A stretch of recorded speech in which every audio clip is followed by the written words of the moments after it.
सस्ते वाले दाल मसाले स्वाद हुआ बेकार। MDH की हल्दी मिर्ची धनिया करे कमाल। ये रंग दे, ये खुशबू दे, ये तीखा, ये कम पड़े। क्या निराला MDH मसाला।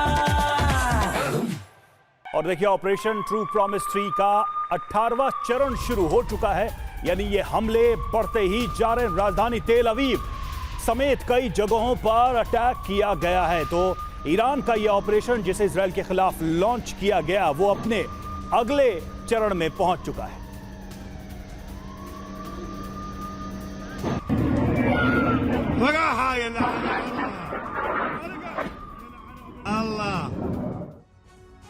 तो ऑपरेशन ट्रू प्रॉमिस 3 का 18वां चरण, जी हां, 9 दिन से जारी है। ईरान इजराइल का युद्ध 18वें चरण में ईरान ने बड़ी तबाही मचाई है।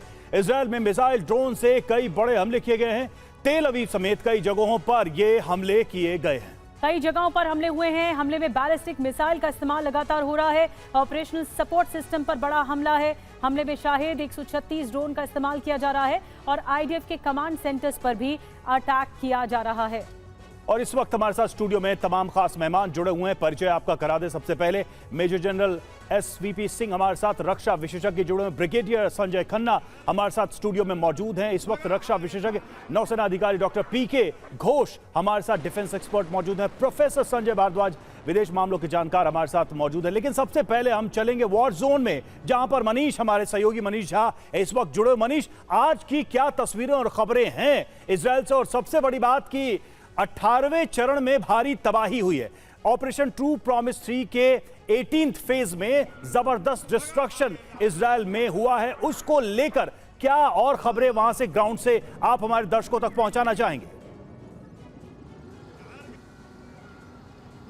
बिल्कुल, देखिए, रात के 3 बज रहे थे जिस वक्त हम लोग सोए हुए थे और अचानक की सायरन बजा और फिर जितनी जल्दी हम शेल्टर तक जा पाते तब तक धड़ाम धड़ाम की कम से कम 1 दर्जन आवाज़ें तो मैंने खुद तेल अवीव में सुनी है। और अब उसमें से जाहिर है कि कुछ ईरानियन मिसाइल है जिसने तेल अवीव को हिट किया। वहीं दूसरी तरफ जो ईरान के मिसाइल को रोकने के लिए इजराइल के एयर डिफेंस सिस्टम आसमान में कोशिश तो ज़रूर कर ही रहे थे।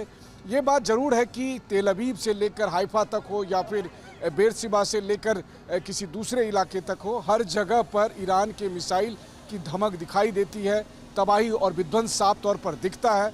लेकिन इन सब से उलट ये भी बात सच है कि अगर आज तुलना किया जाए ईरान और इजराइल के हमले का, तो देखिए, इजराइल भी कहीं से पीछे नहीं है। ये अलग बात है कि ईरान में आज की तारीख में इंटरनेट बंद होने की वजह से वहाँ पर आपको बहुत सारी चीज़ें नहीं दिखाई देती है।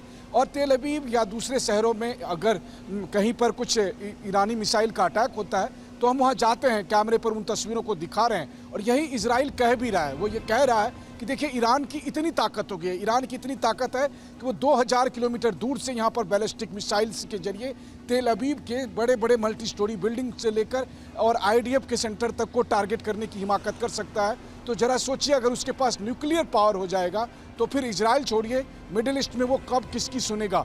और इसीलिए इजराइल पूरी दमखम के साथ लगा हुआ है। हाँ, एक बात जरूर है कि अब कोई शहर अछूता नहीं है इजराइल का, लेकिन हौसले इजराइल के यहाँ पर पस्त नहीं हो रहे हैं, बल्कि इजराइल और ज़्यादा इसके बाद मजबूती के साथ इस लड़ाई को आगे बढ़ा रहा है। जैसा राष्ट्रपति ट्रंप ने भी कहा कि इजराइल जीत रहा है, तो अगर वो जीत रहा है तो उस वक्त इसे रोक नहीं सकते हैं। कम से कम यही अभी अमेरिका का भी मानना है। बिल्कुल मनीष, आप जैसा कि बोल रहे हैं, इजराइल का ऐसा कोई शहर नहीं जो अछूता नहीं है। यानी इजराइल को सबसे बड़ी चोट इस वक्त ईरान से मिल रही है। अब इजराइल कितनी बड़ी मुस्तैदी के साथ पलटवार करता है ये देखना होगा, लेकिन ईरान के हमले रुक नहीं रहे। सस्ते वाले दाल मसाले स्वाद हुआ बेकार। MDH की हल्दी मिर्ची धनिया करे कमाल। ये रंग दे, ये खुशबू दे, ये तीखा, ये कम पड़े। क्या निराला MDH मसाला।